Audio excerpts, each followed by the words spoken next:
आज हम दिल्ली सल्तनत का एडमिनिस्ट्रेशन पढ़ेंगे।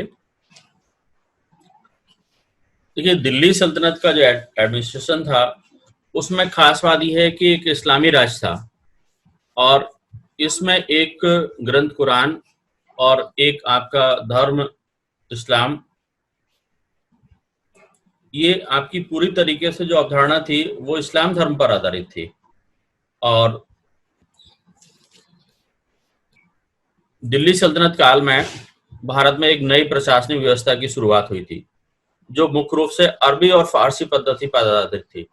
मतलब पहले देखा जाए तो यहाँ पर हिंदुस्तान में आपका जो हिंदू परंपराओं के अनुसार यानी कि यहाँ पर एडमिनिस्ट्रेशन होता था, लेकिन बाद में एक नए टाइप का आपका दिल्ली सल्तनत में एडमिनिस्ट्रेशन स्टार्ट हुआ जो पूरी तरीके से आपकी अरेबिक और पर्शियन सिस्टम पर डिपेंड था।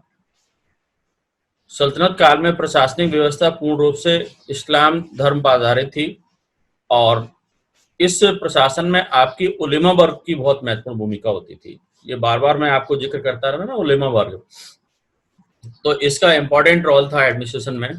वो इम्पोर्टेंट रोल ये था कि आपके धर्म के अनुसार यानी कि आपका ये प्रशासन होता था और इसमें आपकी कुरान और हदीस, ये प्रमुख जो बुक्स होती थी इम्पोर्टेंट, इनकी व्याख्या करने का अधिकार आपका जो उलेमा वर्ग को ही था। उलेमा वर्ग में ये जो आपकी कुरान की जानकारी रखते हैं, जो हदीस की जानकारी रखते हैं, यानी कि भारतीय ये परंपराओं में आपका एक नए प्रकार का एडमिनिस्ट्रेशन था जो शरीयत के अनुसार चलता था। शरीयत मतलब इस्लामिक कानून है, उनको शरीयत कहा जाता था। और इस इस्लामिक कानून में शरीयत के अनुसार जो खलीफा है वो पूरे यानी कि विश्व में, न केवल हिंदुस्तान में बल्कि पूरे वर्ल्ड में आपका रिलीजियस के तौर पर और पॉलिटिकल के तौर पर, दोनों के तौर पर ये आपका खलीफा इंपॉर्टेंट होता था। ये खलीफा जो है इस्लामिक संसार का पैगंबर के बाद सर्वोच्च नेता होता था। यानी कि आपका ये माना जाता है कि आपका यहाँ पर हिंदुस्तान में इस्लामिक राज था और इस्लामिक राज मतलब ये कि अल्लाह की तरफ से, यानी कि अल्लाह का राज, और ये अल्लाह का जो राज है वो पूरी तरीके से आपका धर्म के अनुसार था। और जैसे कि आपका इस धरती पर खलीफा यानी कि अल्लाह की तरफ से शासन करने वाला है। और पैगंबर साहब के बाद में यहाँ पर 4 खलीफा हुए पहले। इसमें आपके हजरत अबू बकर, हजरत उमर और हजरत उस्मान और हजरत अली, ये सारे यानी कि पैगंबर साहब के बाद में खलीफा हुए। और प्रत्येक सुल्तान के लिए आवश्यक होता है कि खलीफा उसे मान्यता दे, फिर भी दिल्ली सल्तनत के तुर्क सुल्तानों खलीफा को नाम मात्र का ही प्रधान माना।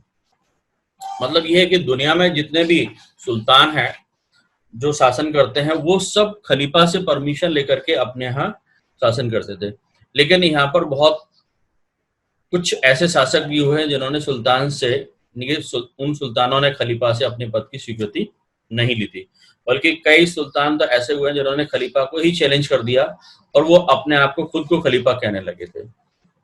इसमें हम देखते हैं और डिटेल में आपको। तो इस्लामिक राज्य में राज्य का प्रमुख कौन होता है?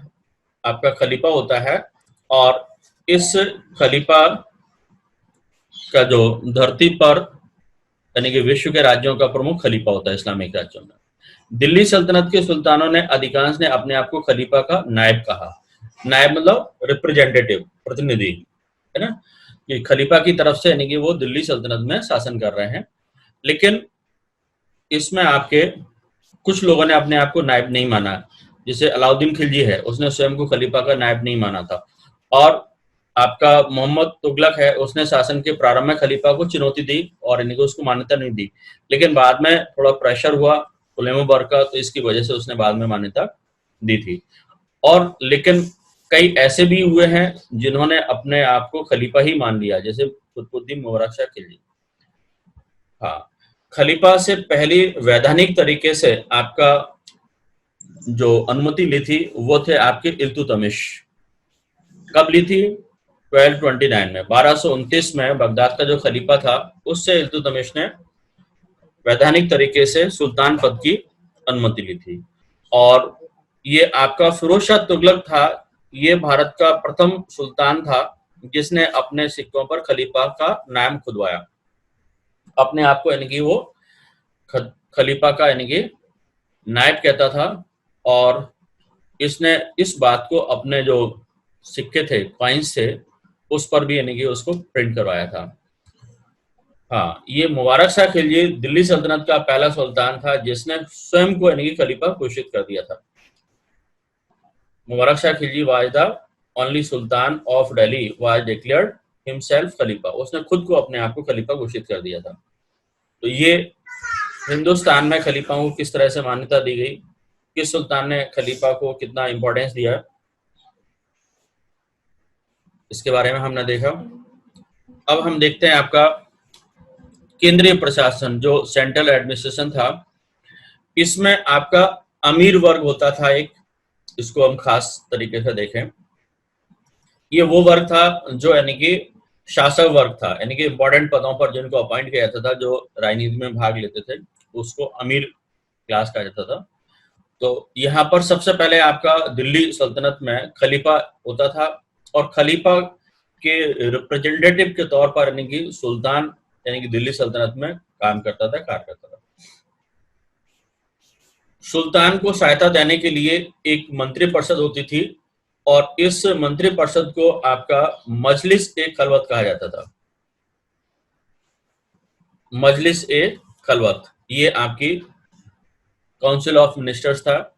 और इसमें आपके जो मिनिस्टर्स होते थे उनको ये नहीं कि था बहुत ज्यादा सलाह देने का तो था, लेकिन उसको सुल्तान को बात नहीं कर सकते थे कि वो एक सलाह देने के बाद सुल्तान उस बात को मानेगा ही। सुल्तान के अंडर में जो अधिकारी थे उनमें आपका वजीर था, दीवाने रसालत, सदर सुदूर, दीवाने अर्च और दीवाने इंसाफ। इनके बारे में हम डिटेल में अभी आगे पढ़ रहे हैं। सुल्तान, तो सबसे पहले सुल्तान की उपाधि तुर्क शासकों द्वारा प्रारंभ की गई थी। ये आपके तुर्की में जो शासक होते थे उन्होंने सबसे पहले ये सुल्तान की उपाधि धारण की। क्योंकि हिंदुस्तान में तो सुल्तान का पद तब आया जब यानी कि यहाँ पर आपका अरब लोग आए और तुर्की लोग आए। इन्होंने यहाँ पर, जैसे हिंदुस्तान का पहला जो सुल्तान माना जाता है वो महमूद गजनबी को माना जाता है, वो सुल्तान की उपाधि लेता है। और इससे पहले यानी कि दुनिया में भी सुल्तान हुआ करते थे। तो दुनिया में सुल्तान सबसे पहले जो उपाधि लेना प्रारंभ किया गया तो वो तुर्की में था, और हिंदुस्तान में आपका पहला जो सुल्तान था वो था आपका महमूद गजनबी, जिसने यानी कि सुल्तान की उपाधि को धारण किया था। सुल्तान के पास में सभी टाइप के अधिकार थे, यानी कि आपका उसके पास में लेजिस्लेचर, एग्जीक्यूटिव और जुडिशरी, यानी कि आपका विधायिका, कार्यपालिका, न्यायपालिका, सभी का हेड हुआ करता था। यानी कि सारे अधिकार उसी के पास सुरक्षित थे, यानी कि टॉप मोस्ट यानी कि एडमिनिस्ट्रेटिव पावर सारी उसी के पास में थी। सुल्तान के प्रशासनिक कार्यों में सहायता देने के लिए वजीर और अमीर होते थे। तो ये आपका अमीर वर्ग जो है उसको बहुत सारे पदों पर नियुक्त किया जाता था अलग अलग तरीके से, और वजीर को भी, जो महत्वपूर्ण पद था। ये सारे काम सुल्तान को यानी कि सिर्फ उसको हेल्प करना था, एडवाइस देना था, लेकिन ये नहीं कि उसको बाध्य किया जा सके सुल्तान को काम करने के लिए इनके द्वारा। वजीर कौन था? दिल्ली सल्तनत के समय वजारत का स्वर्ण काल था। तुगलकों के समय, खास करके आपका फिरोज शाह तुगलक के समय महत्वपूर्ण माना जाता था। उसके वजीर का नाम खाने जहां मकबूल था, और इल्तुतमिश के वजीर का नाम मोहम्मद का जुनैदी। ये इंपॉर्टेंट जो वजीर हुए हैं, काफी पावरफुल रहे हैं अपने टाइम में, उनका है। तो वजीर एक तरह से देखा जाए तो सुल्तान के बाद सबसे इंपॉर्टेंट पद था, जो आपका फाइनेंशियल मैटर तो देखता ही था, लेकिन साथ में आपकी सुल्तान के एब्सेंस में बहुत सारे एडमिनिस्ट्रेटिव जो वर्क्स होते थे वो सारा यही हैंडल करता था आपका वजीर। तो वजीर एक बहुत ही इंपॉर्टेंट पोस्ट थी उस टाइम दिल्ली सल्तनत में। अमीर, अभी जिसका मैं जिक्र बार बार कर रहा था, तो अमीर कौन थे? ये सल्तनत में सबसे जो पावरफुल पोस्ट होती थी, इनकी जो भी इंपॉर्टेंट आपके पावरफुल पोस्ट होती थी, उन पर इनको अपॉइंट किया जाता था। अमीर एक क्लास का नाम है, कोई पोस्ट नहीं है। आप ये समझने की कोशिश करें कि अमीर कोई पोस्ट नहीं है, अमीर एक क्लास है, उसको यानी कि अलग अलग इंपॉर्टेंट पदों पर अपॉइंट किया जाता था। जैसे हम ये समझ ले, जैसे हमारे हिंदुस्तान में प्राचीन काल में ब्राह्मण थे, क्षत्रिय थे, तो ये आपकी क्या है, क्लास है, उनको अलग अलग पोस्ट पे फिर यानी कि अपॉइंट किया जाता था। इसी टाइप से आपके इस्लामिक कानून में या इस्लाम जगत में इस समय आपका जो अमीर क्लास था, वो एक पॉलिटिकल आपका क्लास है, जो सुल्तान के द्वारा अलग अलग पोस्टों पर अपॉइंट किया जाता है। अमीरों का स्वर्णकाल लोदियों के समय माना जाता है, क्योंकि लोदी शासकों के अपने अफगान अमीरों से संबंध भाईचारे पर आधारित थे। बलवन और अलाउद्दीन खिलजी के समय में अमीर प्रभावहीन हो गए थे। देखिए, अमीर लोगों का ये सर कंडीशन थी। जी, आवाज नहीं आ रही सर क्लियर। आवाज नहीं आ रही है? जी सर। सभी को नहीं आ रही? हाँ यस सर। सर थोड़ी थोड़ी कट रही है सर। थोड़ी थोड़ी कट रही है। Yes sir. नेट की प्रॉब्लम सभी को नहीं आ रही या कुछ लोगों को नहीं आ रही? अभी आ रही है सर। आ रही अभी है? आ रही है। Yes sir. अच्छा अच्छा, चलिए फिर एक बार रिपीट कर देता हूँ। अमीर जो आपका दिल्ली सल्तनत में एक ऐसा क्लास था जो पॉलिटिकल वे में बहुत ज्यादा इंपॉर्टेंस रखता था, और सुल्तान के द्वारा इसको बहुत ही ज्यादा पावरफुल यानी कि जो पोस्ट होती थी उन पर अपॉइंट किया जाता था। और उसमें भी ये था कि आपके जो पावरफुल सुल्तान होते थे उनके टाइम इनका इंपॉर्टेंस कम हो जाता था। जैसे बलवन है, अलाउद्दीन खिलजी है ना, इनके समय में अमीर लोगों का थोड़ा सा प्रभाव कम हो गया था। लेकिन जो लोदियों की परंपरा थी, उनके समय सबसे ज्यादा यानी कि अमीर लोगों का इंपॉर्टेंस बढ़ गया था। उसका रीजन ये है कि ये अफगान लोग थे, लोदी लोग, और इनकी जो टेंडेंसी थी या इनकी जो फिलोसफी थी उसके अकॉर्डिंग ये था कि सारे अमीर लोग अपने आप को बराबर का मानते थे, और इन्हीं अमीरों में से आपका एक सुल्तान बनता था। इसी वजह से आपका देखें, बहलोल लोदी जो है ना, वो अपने आप को अमीरों में अमीर कहता है, यानी कि वो अमीरों का हेड है। इसी वजह से वो सुल्तान की उपाधि भी नहीं लेता है, बल्कि अपने आप को वो रैयत ए आला की उपाधि लेकर के ही संतुष्ट हो जाता है। तो ये आपका अमीर लोग हैं, वो यानी कि जो कमजोर सुल्तान है उनके टाइम ज्यादा पावरफुल हो जाते हैं। और ऐसा ही उलेमा वर्ग में भी है। उलेमा वर्ग जो धार्मिक वर्ग है, वो भी यही है कि आपका जो सुल्तान ज्यादा पावरफुल होता है तो उलेमा वर्ग को वो ज्यादा इंपॉर्टेंस नहीं देता है। इसी टाइप से आपका अमीर का भी है। ये अमीर वर्ग जो है वो पॉलिटिकल है, और उलेमा वर्ग आपका रिलीजियस है। ये दोनों ही क्लास बहुत इंपॉर्टेंट है इस समय आपके दिल्ली सल्तनत।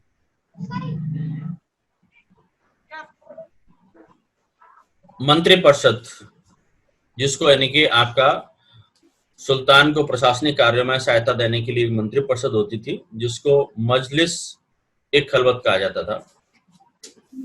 और ये आपका दीवाने वजारत एक डिपार्टमेंट था, जो आपका आर्थिक मंत्रालय यानी कि मिनिस्ट्री ऑफ इकोनॉमिक अफेयर्स हुआ करता था, और इसका जो हेड था वो वजीर था। ये आपका रेवेन्यू डिपार्टमेंट का हेड हुआ करता था। इसको मैंने बताया ना कि अन्य मंत्रियों के कंपैरिजन में ज्यादा पावर होते थे, और सुल्तान के एब्सेंस में ये वजीर जो है सारे एडमिनिस्ट्रेशन को मैनेज करता था।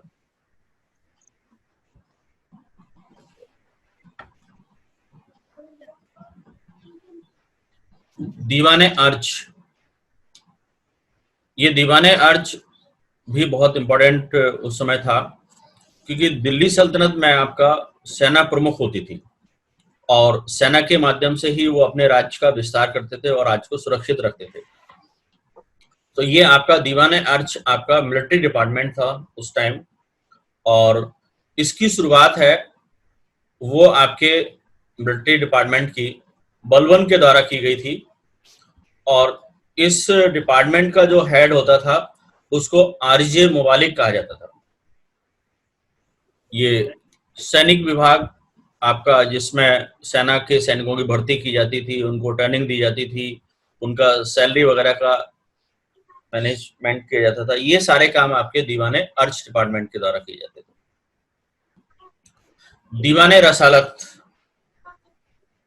ये आपका जो था विदेश विभाग था, एक्सटर्नल अफेयर्स मिनिस्ट्री थी, जो उस समय के जो विदेश से मतलब ये था कि उस समय के जो आसपास के राज्य थे उनके साथ में किस टाइप से हमारे रिलेशन हो, इसके लिए पूरा नहीं कि ये डिपार्टमेंट काम करता था। इसके बाद आपका दीवाने इंशा, ये बहुत ही इंपॉर्टेंट डिपार्टमेंट था उस टाइम। ये आपका शाही पत्र व्यवहार का डिपार्टमेंट था, करस्पॉन्डेंस, रॉयल करस्पॉन्डेंस यानी कि डिपार्टमेंट था। और इसमें यही था कि सुल्तान की घोषणाओं को, पत्रों का यानी कि उनका आपका फॉर्मेट तैयार करना, ये सारा जो काम है वो इसी डिपार्टमेंट के द्वारा होता था। और इसका जो प्रमुख होता था दबीरे खास होता था। दिल्ली सल्तनत में एक बहुत ही इंपॉर्टेंट डिपार्टमेंट जो था मोहम्मद तुगलक के द्वारा बनाया गया था, वो था आपका दीवाने कोही। दीवाने कोही ये आपका एग्रीकल्चर डेवलपमेंट के लिए स्टैब्लिश किया गया था। इस डिपार्टमेंट के थ्रू यानी कि जो उस समय के किसान लोग होते थे उनको लोन दिया जाता था, और एग्रीकल्चर डेवलपमेंट के लिए जो भी गवर्नमेंट की तरफ फैसिलिटीज जो दी जाती थी वो सारी इसी डिपार्टमेंट की तरफ से उनको प्रोवाइड की जाती थी।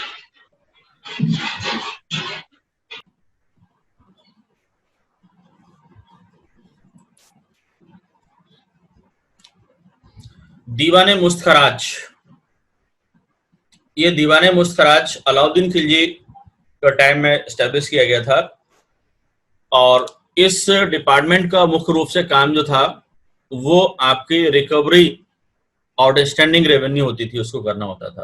यानी कि आपका ऐसे लोग जिनके पास में बकाया राजस्व होता था, जो लोग यानी कि राजस्व वसूली का काम जो अधिकारी करते थे वही लोग यानी कि जमा नहीं करते थे, तो उनसे यानी कि जमा करवाने के लिए उसने एक अलग से डिपार्टमेंट बना दिया, अलग से अधिकारी अपॉइंट कर दिए थे। तो ये उसके समय एक नया प्रयोग किया गया था दीवाने मुस्तखराज का, अलाउद्दीन खिलजी के समय। दीवाने वरीद, ये भी बहुत इंपॉर्टेंट उस टाइम डिपार्टमेंट हुआ करता था। दीवाने वरीद ये आपका गुप्तचर विभाग यानी कि आपका गुप्तचर विभाग का प्रमुख अधिकारी होता था, chief officer of the intelligence department का। इसमें आपके गुप्तचर होते थे, संदेश वाहक होते थे, और डाक चौकियां इसी के अंडर में आती थी। यानी कि सारा जो भी गुप्तचर जानकारियां होती थी वो इन्हीं के द्वारा कलेक्ट की जाती थी। इसमें आपका दीवाने वरीद का जो है काम अलाउद्दीन खिलजी के समय बहुत ज्यादा हो गया था, क्योंकि उसके द्वारा जो मार्केट कंट्रोल सिस्टम था उसके लिए उसने स्पेशली इनका यूज किया था।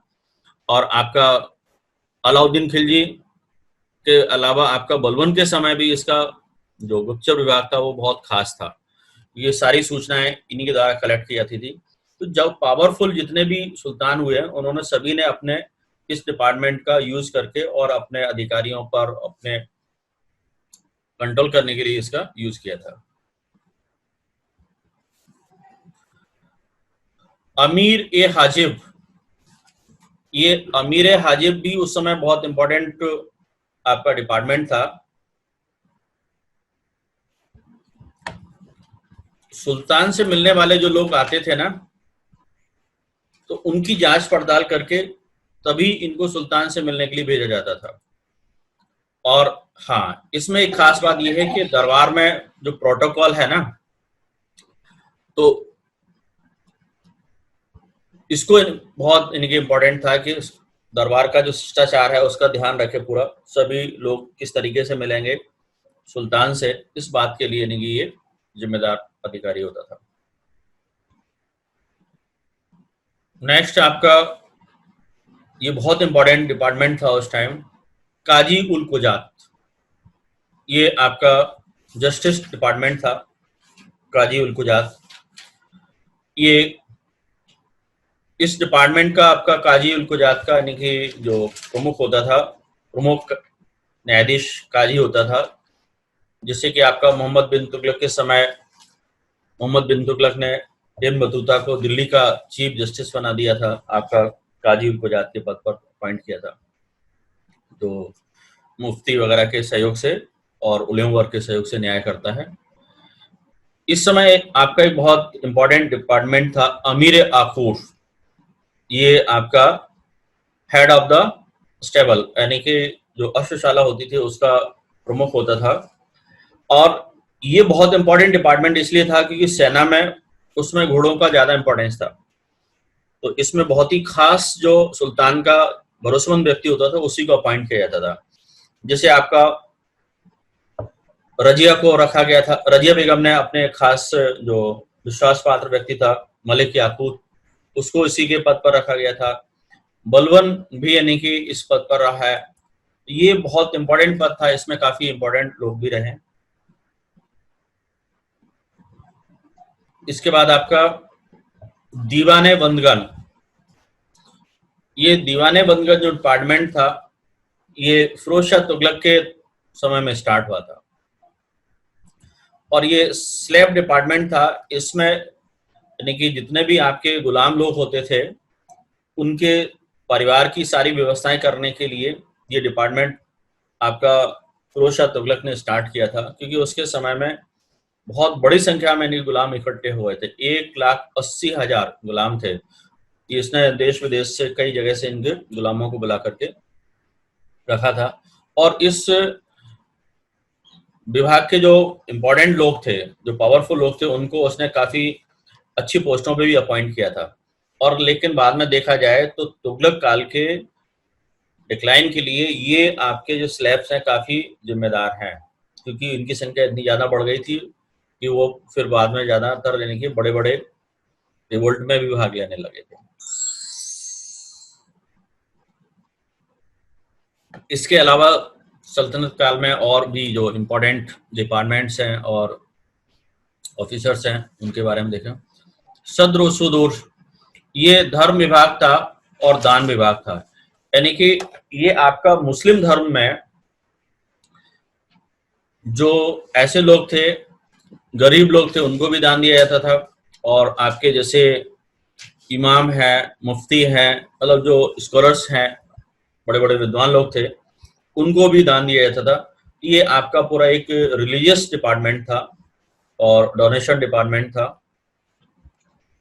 दरोगा ए पील, दरोगा ए पील ये हाथियों की देखरेख करने वाला डिपार्टमेंट था। जैसे कि आपका घोड़ों की देखरेख करने वाला अमीर आखूर डिपार्टमेंट था, इसी टाइप से आपका दरोगा ए पील ये आपकी हाथियों की देखरेख करने वाला अधिकारी होता था। इसके बाद है सरजादार। ये सरजादार जो था ये आपके सुल्तान के जो पर्सनल गार्ड जो होता था, अंगरक्षक जो होते थे, उनका हेड होता था। इस पोस्ट को क्रिएट किया था आपका इल्तुतमिश के समय। मुनियान, ये बहुत ही इंपॉर्टेंट थे। ये आपके गुप्तचर थे जिनको अलाउद्दीन खिलजी ने अपॉइंट किया था और स्पेशली आपका जो मार्केट में अपॉइंट किया था। ये मार्केट में सारी गड़बड़ियों को देखता था कि सुल्तान के द्वारा जो हर चीज के प्राइस फिक्स कर दिया गया था, और यदि कोई भी दुकानदार जो होता था यदि किसी भी चीज का प्राइस ज्यादा कलेक्ट करता था तो वो उसकी जानकारी ये मुनियान यानी कि सुल्तान तक पहुंचाता था और नापतोल का भी कंट्रोल करता था। ये सारी चीजें उसके द्वारा देखी जाती थी। इसके बाद दीवाने रियासत, ये आपका अलाउद्दीन खिलजी के द्वारा ही अपॉइंट किया, मतलब डिपार्टमेंट क्रिएट किया गया था। और ये पूरी जो आपके मार्केटिंग जो कंट्रोल सिस्टम था उसको यानी कि कंट्रोल करने वाला ये पूरा डिपार्टमेंट था। जो विदेशी व्यापारी लोग आते थे वो अपने रजिस्ट्रेशन भी इसी डिपार्टमेंट में करवाते थे, आकर के व्यापार करने वाले व्यापारी। मोहिताशिप, ये जो शद्र और सुदूर डिपार्टमेंट के ही अंडर में काम करने वाला एक अधिकारी था, जो आपके लोगों के आचरण नातौल के नियंत्रण से संबंधित था। यानी कि ये खास करके मुस्लिम लोगों के लिए था। ये देखता था कि लोग अपने धर्म के नियमों का पालन कर रहे हैं कि नहीं कर रहे हैं, पांचों वक्त की नमाज अदा करते हैं कि नहीं करते हैं, जुम्मे की नमाज खास करके मस्जिद में करने जाते हैं कि नहीं करने जाते हैं। ये सारी चीजें उसके द्वारा, मुहताशिब के द्वारा की जाती थी। इसके बाद था आपका वकील ए दर। ये भी बहुत एक इम्पोर्टेंट पोस्ट थी, वकील ए दर। ये आपका शाही हरम और शहजादों से संबंधित था। शाही हरम मतलब ये है कि आपके जो राज परिवार की महिलाएं थीं उनकी देखरेख करने वाला, और शहजादों के संबंधित यानी कि जो भी इशू होते थे उनको देखता था, वकील दर। मीर ए इमारत, ये फिरोज तुगलक ने इसलिए इसको स्पेशली इसका बनाया था, मतलब जो कंस्ट्रक्शन वर्क उसके समय काफी स्टार्ट हुए थे फिरोज तुगलक के समय, तो उनके लिए इस डिपार्टमेंट को उसने बनाया था। और इस डिपार्टमेंट का हेड उसने मलिक गाजी शहना को अपॉइंट किया था। नेक्स्ट, अब आपका प्रोविंशियल एडमिनिस्ट्रेशन देखते हैं, प्रांतीय प्रशासन। क्योंकि सेंट्रल के बाद आपका जितना बड़ा साम्राज्य होता था उसको फिर स्टेट में डिवाइड कर दिया जाता, और स्टेट का पूरा एक अलग से एडमिनिस्ट्रेशन होता था। तो ये आपका प्रांतीय प्रशासन में ये दिल्ली सल्तनत में इक्ता प्रणाली को शुरू किया गया था। यानी कि इक्ता सिस्टम जो है वो इस समय स्टार्ट किया गया था, और ये आपका इल्तुतमिश ने स्टार्ट किया था। और इसका जो मुख्य उद्देश्य था, भारत में जो प्रचलित सामंती प्रथा थी पहले से जो चली आ रही थी, खास करके जो राजपूत काल में आपके सामंत होते थे। सामंत क्या थे कि जो राजा के अंडर में छोटे जो राजा थे उनको एक तरह से देखा जाए तो आप अपनी स्टेट में पूरी तरह से वो राजा की तरह ही होते थे सामंत लोग। तो वो पूरी तरीके से अपनी स्टेट में हेड होने की वजह से, पावरफुल होने की वजह से, बाद में राजा की पावर को ही चैलेंज करने लगते थे और अपना रेवेन्यू बढ़ाते रहते थे, सेंट्रल के पास में यानी कि रेवेन्यू कलेक्ट करके नहीं भेजते थे। तो इस आपका सामंती प्रथा को खत्म करने के लिए एकता प्रणाली ये स्टैब्लिश की गई थी, और जिससे यानी कि दूर के जो रिमोट एरियाज हैं उनको सेंट के साथ में अच्छी तरह से जोड़ा जा सके, इस वजह से। तो ये आपका इल्तुतमिश के टाइम पीरियड में ये स्टार्ट किया गया था एकता प्रणाली। इस एकता मतलब ये था आपका स्टेट, मतलब आपका कोई भी जो प्रांत होता था उसको यानी कि एकता कहा जाता था। इसका जो हेड होता था आपका एकतादार, या उसको मुक्ता या बली कहा जाता था इसको। दिल्ली सुल्तानों में सबसे ज्यादा एकता जो थे वो आपके मोहम्मद तुगलक के समय, एकता मतलब स्टेट्स, वो सबसे ज्यादा। क्यों? उसका रीजन ही है कि ये मोहम्मद तुगलक का साम्राज्य विस्तार भी सबसे ज्यादा था। सबसे बड़ा यानी कि साम्राज्य मोहम्मद बिन तुगलक के समय ही दिल्ली सल्तनत में था, इसीलिए इसके समय 23 आपके वो थे, स्टेट्स थे।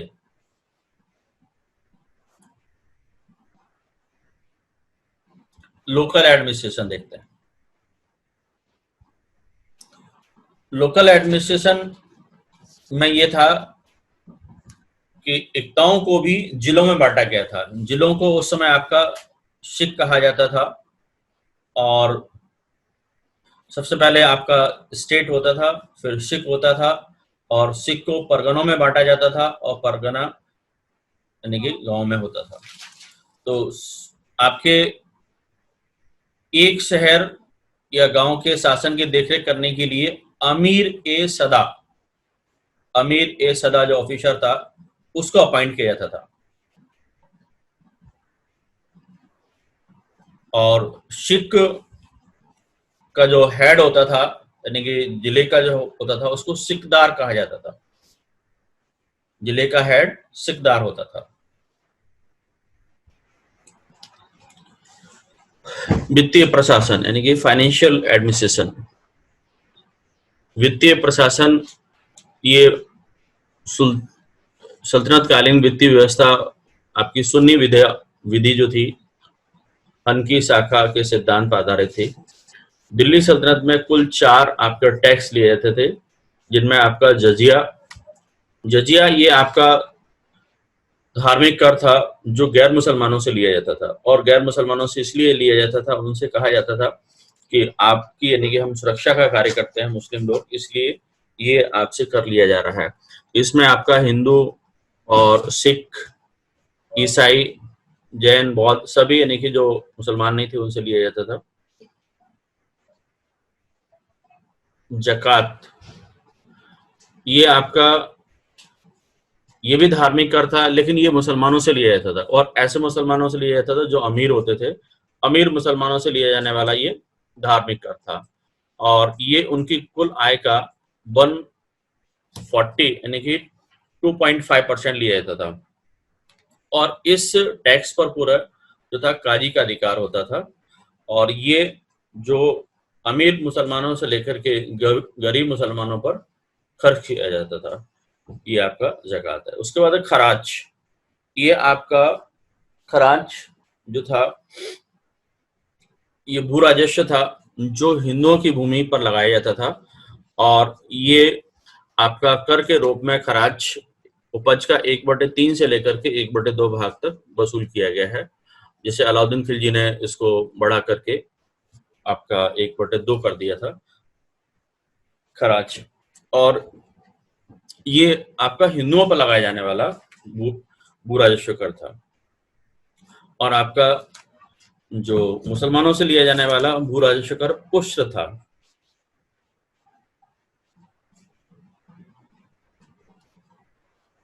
ये आपका उर्स जो है ना, मुसलमानों से लिए जाने वाला भू राजस्व था, ये बहुत कम होता था, ओनली 5% से लेकर के 10% होता था, इसकी यानी कि मात्रा कम होती थी।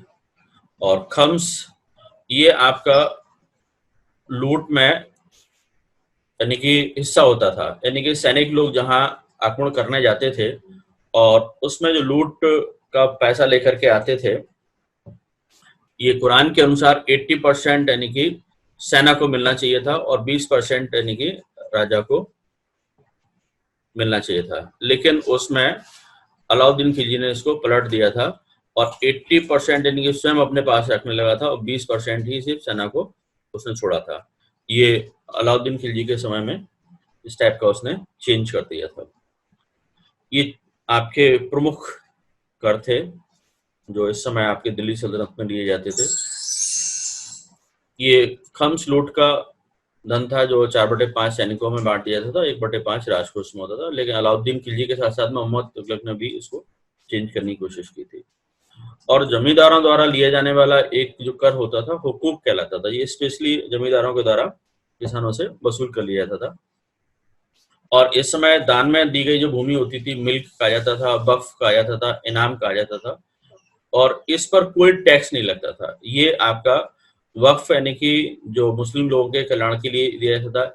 इनाम जो आपके स्कॉलर्स होते थे, जो आपके मुस्लिम विद्वान होते थे, उनको दिया जाता था। मिल्क, ये आपकी जो मदरसे वगैरह उनको संस्थाओं को दिया जाने वाला, ये सारे आपके कर मुक्त यानी कि भूमि थी, उन पर कोई टैक्स नहीं लगता था। चलिए अब आपका हम देखते हैं कि दिल्ली सल्तनत में न्याय और दंड व्यवस्था कैसी थी। ये दिल्ली सल्तनत में इस्लामी जो कानून थे उनको क्या कहते थे? इस्लामी कानून को शरीयत कहा गया है।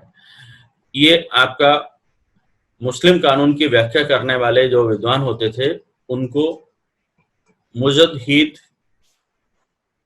या विधि शास्त्री, इनको क्या कहा जाता था? जो विधि की व्याख्या करने वाले, कानून की व्याख्या करने वालों को मुजद्दिद कहा जाता था। और मुस्लिम कानून जो थे शरीयत के अनुसार, इसके यानी कि जो सोर्सेस हैं वो 4 माने गए हैं। पहला आपका है कुरान। कुरान ये मुस्लिम कानूनों का प्रमुख स्रोत है। कुरान जो यानी कि अल्लाह की बातें हैं उनको जो शामिल किया गया है, उसमें लिखा गया है, ये सबसे बड़ा आधार है आपका कुरान। कुरान के बाद फिर आपका दूसरा माना जाता है हदीस। इसमें पैगंबर हजरत मोहम्मद साहब के द्वारा कही गई बातें हैं, जो उनके द्वारा किए गए काम है, उनका उल्लेख है। तो सबसे बड़ा स्रोत तो आपका कुरान है, कुरान के बाद फिर हदीस है। इसके बाद आपका इज्मा होता है। इज्मा वो है जो मुजतहिद होते हैं, उनके द्वारा जो कानून की व्याख्या करके की जाती है, और ये भी यानी कि अल्लाह की इच्छा के अनुसार ही यानी कि रूप माना जाता है कि अल्लाह की इच्छा है, वही इनकी व्याख्या की गई है। लेकिन ये स्पेशली आपका जो कानून के ज्ञाता होते हैं उनके द्वारा इसको किया जाता है। कयास, ये आपका तर्क अथवा विश्लेषण के आधार पर कानून की व्याख्या करना कयास कहलाता है। तो ये सबसे बड़ा आधार आपका कुरान है, उसके बाद आपका हदीस है, और ये इज्मा और कयास ये यानी कि आपके जो न्याय की व्याख्या या कानून की व्याख्या करने वाले लोग हैं उनके द्वारा तैयार किया जाता है। तो ये आपका इस्लामी कानून किस तरह से किस पर आधारित है उसके बारे में बताया मैंने आपको। इसके बाद आपका सैन्य संगठन के बारे में हम देखते हैं, सैन्य व्यवस्था के बारे में। ये दिल्ली सल्तनत में सैन्य व्यवस्था को एक व्यवस्थित रूप देने का कार्य है, वो बलबन के द्वारा किया गया था। ये आपका बलबन ने आपका सैनिक विभाग की स्थापना की थी, और यदि देखा जाए यहाँ पर हिंदुस्तान में आपकी जो सैनिक प्रणाली थी वो यानी कि आपका तुर्क, ईरानी, मंगोल, अफगानी ये लोग इसमें शामिल थे, भारतीय मुसलमान भी इसमें शामिल थे। और इसके बाद आपका जो बलबन ने इसको स्थापित किया, लेकिन इसको व्यवस्थित रूप देने का कार्य है वो अलाउद्दीन खिलजी ने किया था। अलाउद्दीन खिलजी ने आपका स्थायी सेना के गठन का प्रयास किया था, और सैनिकों को उनकी शक्ति के बल पर निर्भर करती थी, और अमीर, खान, मलिक ये सब उपाधियां सैनिक श्रेणियां थी जो आपकी सेना में दी जाती थी। और देखा जाए तो सैनिक व्यवस्था का शुभारंभ एक तरह से इल्तुतमिश के समय में हो गया था, लेकिन उसने एक व्यवस्थित रूप नहीं किया था। लेकिन हाँ, सैनिक प्रणाली स्टार्ट हो चुकी थी। इल्तुतमिश के काल में विभिन्न क्षेत्रों में सेनाएं इन नामों से पुकारी जाती थी। आपका केंद्रीय जो सेना होती है हस्म ए वल्ब कहा जाता था। प्रांतीय जो सेना होती थी उसको हस्म ए अतरफ कहा जाता था। और प्रांतीय जो आपकी जो शाही घुड़सवार सेना होती थी उसको सवार ए कल्ब कहा जाता था। और प्रांतीय घुड़सवार जो सेना होती थी सवार ए अतरफ कहा जाता था। और ये जैसे कि मैंने आपको बताया कि दीवाने अर्च जो था सैनिक विभाग था, इसका प्रमुख आरजे मलिक कहलाता था। ये सैनिक विभाग सबसे पहले आपका बलबन ने इसको स्थापित किया था। और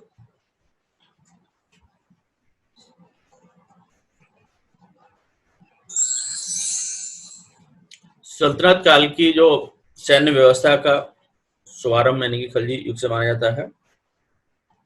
और 13वीं शताब्दी में सेना का सर्वोच्च अधिकारी मलिक होता था। सेना का सर्वोच्च अधिकारी मलिक होता था। जैसे कि आपका आप देखते हैं कुतुबुद्दीन ऐबक ने इसी उपाधि को धारण किया था, क्योंकि वो सुल्तान की उपाधि धारण नहीं कर सकता था, लेकिन सैनिक प्रमुख तो था ही, वो सेना प्रमुख था, इसलिए उसने मलिक की उपाधि धारण की थी। इसके बाद आपका खान होती थी। तो ये आदर्श सूचक एक उपाधि होती थी। खान उच्च अधिकारी का सैन्य वर्ग से कोई संबंध नहीं था, लेकिन ये सेना में प्रमुख लोगों को खान कहा जाता था। सैनिक सुधारों की दृष्टि से अलाउद्दीन खिलजी के शासन काल को सबसे महत्वपूर्ण माना गया है। उसने स्थायी सेना का गठन किया और सैनिकों की सीधी भर्ती की और उनको नगद वेतन देना प्रारंभ किया था। ये उसके समय महत्वपूर्ण काम था।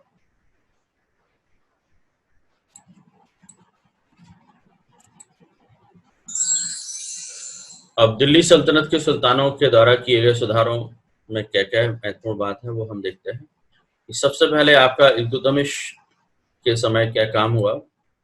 तो इल्तुतमिश के समय में सेना की भर्ती प्रारंभ हो गई थी और उनको वेतन दिया जाने लगा था और प्रशासन को यानी कि पूरी तरह से सेंट्रलाइज किया गया था। ये इसके इल्तुतमिश के समय के सैनिक सुधार है। बलबन के समय में आपका अर्ज मवालिक जो आपका दीवाने अर्ज डिपार्टमेंट का प्रमुख होता था, तो इसकी शक्ति काफी बढ़ गई थी कि एक अलग से डिपार्टमेंट बना दिया गया था। उसके बाद है अलाउद्दीन खिलजी। अलाउद्दीन खिलजी ने सैनिकों को नगद वेतन देना शुरू कर दिया था और इसके अलावा घोड़ों को दागने की प्रथा प्रारंभ कर दी थी और सेना के जो रंगरूट होते थे उनका रिकॉर्ड रखना प्रारंभ शुरू कर दिया था, जिसको हुलिया कहा जाता था। ये काम अलाउद्दीन खिलजी के समय हुए। फिरोज शाह तुगलक के समय में फिर एक चेंज हुआ। उसका ये हुआ कि अब यानी कि सैनिकों को जमीन पर यानी कि मालिकाना हक देना शुरू कर दिया गया, यानी कि जमींदारी प्रथा फिर शुरू कर दी गई और उनको जो सैनिकों का पद था वो वंशानुगत कर दिया, यानी कि पिताजी के बाद उसके बेटे को सेना में अधिकार मिलने लगा और इससे सेना में विद्रोह उत्पन्न हुआ और सैनिकों के पद वंशानुगत कर दिए गए थे इसके समय, फिरोज शाह तुगलक के समय।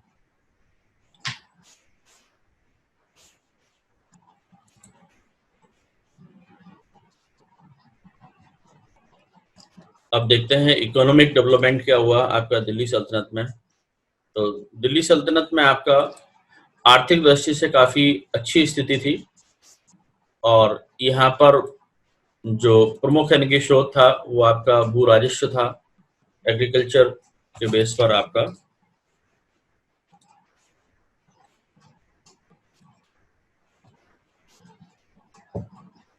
यहाँ पर व्यापार भी काफी अच्छा था और व्यापार आपका जल और स्थल दोनों मार्गों से होता था। देश के अंदर के साथ साथ में देश के बाहर भी व्यापार होता था और भारत से जो विदेशों में जो वस्तुएं भेजी जाती थी, यानी कि आपका यहाँ से जो एक्सपोर्ट किया जाता था उसमें आपका लोहा, हथियार, अनाज, सूती वस्त्र, जड़ी बूटी, मसाले, फल, शक्कर, नील, ये सारी वस्तुओं को यानी कि यहाँ से बाहर भेजा जाता था और बाहर से जो इंपोर्ट की जाती थी उसमें आपका इंपोर्ट की जाने वाली वस्तुओं में घोड़े, और घोड़े भी खास करके आपके अरब से, तुर्किस्तान, रूस, ईरान, ये यहाँ से घोड़े मंगाए जाते थे। इसके अलावा अस्त्र शस्त्र, दास विभिन्न देशों से, खास करके आपके अफ्रीकी देशों से मंगाए जाते थे। इसके अलावा मेवे और फल, ये सारी चीजें जो हैं वो यानी कि भारत से इंपोर्ट की जाती थी।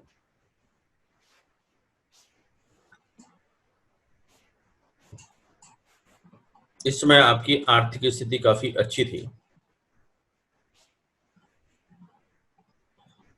सल्तनत काल के महत्वपूर्ण जो व्यापारिक केंद्र के रूप में कई आपके शहर उभर करके आए थे, जिसमें आपका दिल्ली, थट्टा, देवल, सुरसुती, अनिलवाड़, सतगांव, सोनारगांव, आगरा, वाराणसी, लाहौर, ये प्रमुख यानी कि आपके उस समय के व्यापारिक केंद्र थे। इनमें आपका देवल जो था एक बहुत बड़ा बंदरगाह था, यहाँ से आपका व्यापार काफी ज्यादा होता था जो सिंध क्षेत्र में था। ये थट्टा भी आपका वहीं पर सिंध क्षेत्र में था, है ना। ये सारे आपके व्यापारिक केंद्र थे जो इस समय आपका थे। व्यापार जो बंदरगाह था वो देवल आपका सिंध क्षेत्र में था। खम्मात ये आपका गुजरात में है। ये रेशम का प्रसिद्ध क्षेत्र था। अलाउद्दीन खिलजी ने इस पर स्पेशल तरीके से टैक्स लगा दिया था। अहमदाबाद का एक कपड़ा था पटोला, ये आपका स्पेशली दक्षिण पूर्वी एशियाई जो देश थे ना, फिलीपींस, बोर्नियो, जावा, सुमात्रा, इनको भेजा जाता था। और मालवा से दिल्ली के लिए पान भेजे जाते थे। पान का उत्पादन मालवा में काफी अच्छा होता था और ये पान फिर यानी कि विदेशों को भी दिल्ली से जाते थे। देवगिरी जो आपके वर्तमान में दौलताबाद है, यहाँ पर अनार और अंगूर ये दोनों आपका उत्पादन बहुत ज्यादा होता था। महाराष्ट्र में है आपका देवगिरी।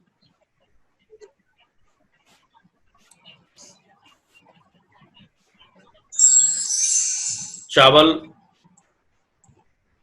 और रेशम के लिए आपका बंगाल बहुत फेमस था। यानी कि बंगाल का जो रेशम था वो काफी महत्वपूर्ण था और चावल का उत्पादन भी होता था। सोनारगांव ये आपका बंगाल, यहाँ से सूती कपड़ा जो है श्रीलंका को जाता था, मलक्का, सुमात्रा, ये देशों को भेजा जाता था। ढाका की मलमल ये बहुत ज्यादा फेमस थी, वर्ल्ड फेम थी। और ये आपके विदेशों में भेजी जाती थी, लग्जरी चीज़ों में मानी जाती थी ये। और आगरा के आसपास आपका नील का उत्पादन बहुत होता था।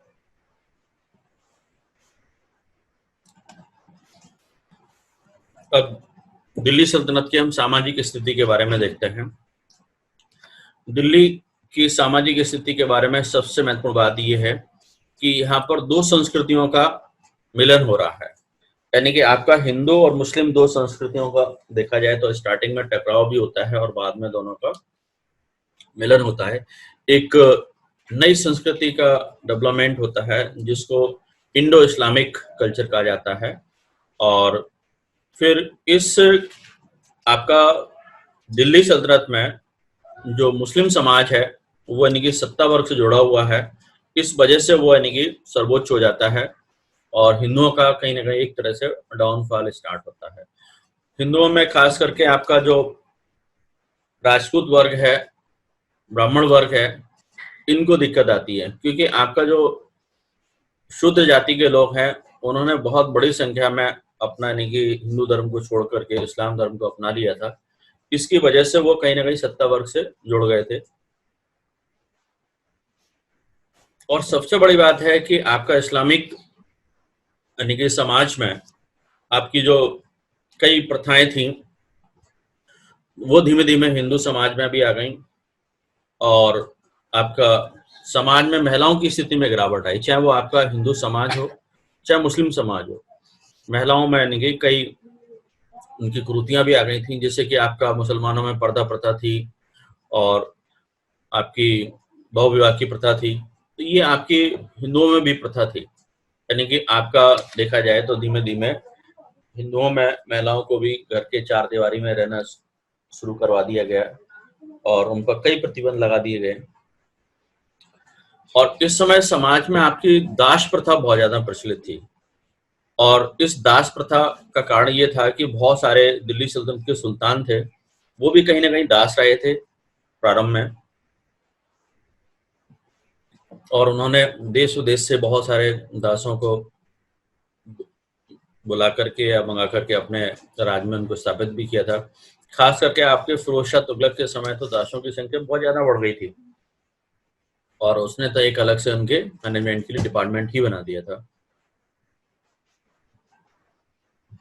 तो सामाजिक स्तर पर हम ये कह सकते हैं कि ये आपका दो समाजों का टकराव होता है प्रारंभ में, आपका हिंदू और मुस्लिम समाज का। लेकिन जब दोनों ने ये महसूस कर लिया कि हमें साथ साथ में रहना ही है, अब यानी कि हिंदू समाज के लोगों ने भी मुस्लिम समाज के लोगों को अपना लिया और मुस्लिम समाज के लोगों ने भी भारत को अपना देश मान लिया और उनको ये भी पता था कि यहाँ की जो बहुसंख्यक जनता है वो यानी कि हिंदू है, तो इसके साथ में हमें सामंजस्य बनाना ही पड़ेगा। बाद में जाकर के दोनों में ये सामंजस्य की स्थिति बन गई थी। तो ये आपका सामाजिक स्थिति की बात। इब्न बतूता ने एक चीज का खास करके जिक्र किया है कि विधवा के जलने से पहले दिल्ली के सुल्तान से एक प्रकार का अनुमति पत्र प्राप्त कर लेना पड़ता था। यद्यपि सामाजिक जीवन का साधारण स्तर ऊंचा था जिसमें दानशीलता और अन्य गुण विद्वान थे, तथापि मदिरा और स्त्रियों की इच्छा से संबंधित कुछ पाप कर्म भी प्रचलित थे। मतलब इब्न बतूता ने उस समय की सामाजिक स्थिति के बारे में जिक्र किया है कि जब हमारे यहाँ एक प्रथा थी पहले से जो चली आ रही थी, सती प्रथा, तो उस सती प्रथा के बारे में लिखा है कि कोई भी यदि स्त्री है वो सती होना चाहती है तो उसको यानी कि दिल्ली के सुल्तान से एक तरह से सर्टिफिकेट लेना पड़ता था। और खास बात उसने ये बहुत अच्छा जिक्र किया है कि सामाजिक जीवन जो था वो साधारण स्तर ऊंचा था, इसमें दानशीलता भी लोगों में थी और अन्य गुण भी विद्वान थे, लेकिन उसमें शराब का और शवाब की स्थितियां काफी ज्यादा हो गई थी और इसी वजह से आपका जो बुराइयां आपकी इस्लाम धर्म के शासकों में थी वो यानी धीमे धीमे आपके यहाँ के हिंदुओं में भी प्रचलित हो गई थी। खान पान में आपका शाकाहार की जगह आपका मदिरा और यानी कि मांसाहार ज्यादा प्रचलित हो गया था। अब हम देखते हैं कि दिल्ली सल्तनत के पतन के क्या कारण थे, इसमें क्या वजह थी, इसके क्या रीजंस थे। तो सबसे पहले ये है कि जो दिल्ली सल्तनत की कुछ अपनी खुद की कमजोरियां थी। अपनी खुद की कमजोरियां ये थी कि इसमें दिल्ली सल्तनत में सुल्तान बनाने का कोई ऐसा रूल नहीं था कि जैसे कि हिंदुओं की तरह उसमें वंशानुगत शासन हो कि राजा के बाद उसका बेटा राजा बनेगा। और लेकिन यहाँ पर क्या होता था कि चूंकि तलवार की शक्ति के आधार पर ये नहीं कि सुल्तान का डिसीजन होता था, इसी वजह से ज्यादातर यानी कि देखा जाता था कि सुल्तान के बाद में जो दूसरे यानी कि उत्तराधिकारी होते थे उनमें संघर्ष होता था। और उसके बाद इसमें एक और महत्वपूर्ण बात है कि मजबूत नियमों की अनुपस्थिति, यानी कि इसमें कोई ऐसे मजबूत नियम नहीं थे जिसकी वजह से यानी कि आपका दिल्ली सल्तनत सुचारू रूप से चल पाए, क्योंकि उसमें सारी कुछ व्याख्याएं करने का अधिकार उलेमा वर्ग को था। उसमें शरीयत के अनुसार शासन चलता था, लेकिन बहुत सारी चीजें हैं वो उसमें क्लियर नहीं थी। इस वजह से जो उलेमा वर्ग ऐसी व्याख्या करता था उसके हिसाब से यानी कि शासन चलता था। तो क्योंकि उनमें नियमों में स्पष्टता नहीं थी, तो इसलिए सुल्तान भी अपने तरीके से नियमों को बना करके उनको चलाने की कोशिश करता था।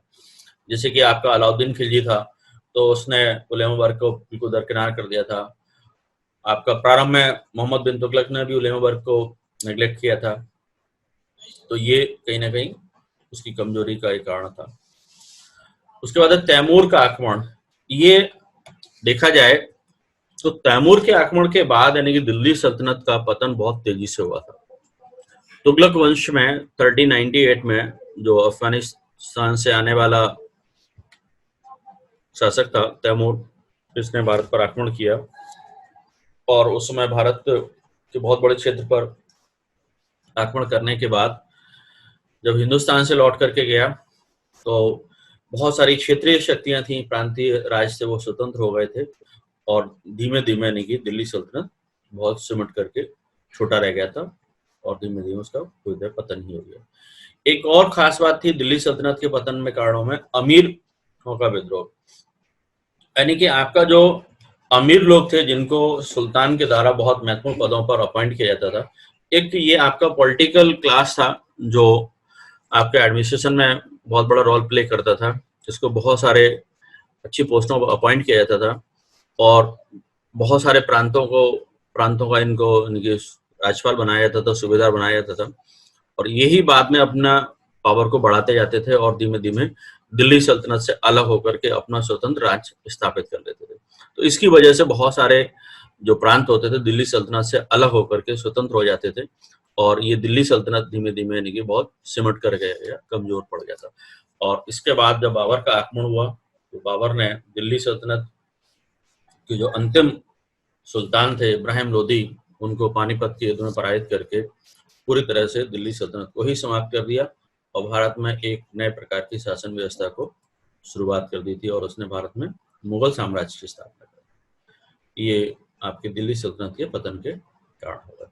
इसके अलावा एक और इसमें इंपॉर्टेंट पॉइंट है राजपूतों द्वारा बनाई गई अशांति, यानी कि एक्चुअल में राजपूत देखा जाए तो दिल्ली सल्तनत में शामिल हो जाते थे और फिर वो स्वतंत्र होने की हर समय अभिलाषा रखते थे, यानी कि बार बार उनका यही था कि कोई भी सुल्तान यदि कमजोर हुआ तो उसके बाद फिर वो स्वतंत्र हो गए, फिर उनको दोबारा से जीतने की सुल्तान को प्रयास करना पड़ता था। तो राजपूत एक भारत के प्राचीन काल से चले आ रहे एक बहुत बड़ी राजनीतिक शक्ति थी, तो वो हर समय यानी कि दिल्ली सल्तनत के लिए कहीं ना कहीं चुनौती बने रहे थे। तो दिल्ली सल्तनत के ये पतन के कारण होगा। ये पूरा आपका दिल्ली एडमिनिस्ट्रेशन और आपका दिल्ली सल्तनत की न्याय व्यवस्था, राजस्व व्यवस्था और आपका दिल्ली सल्तनत की सामाजिक व्यवस्था के बारे में कंप्लीट हुआ।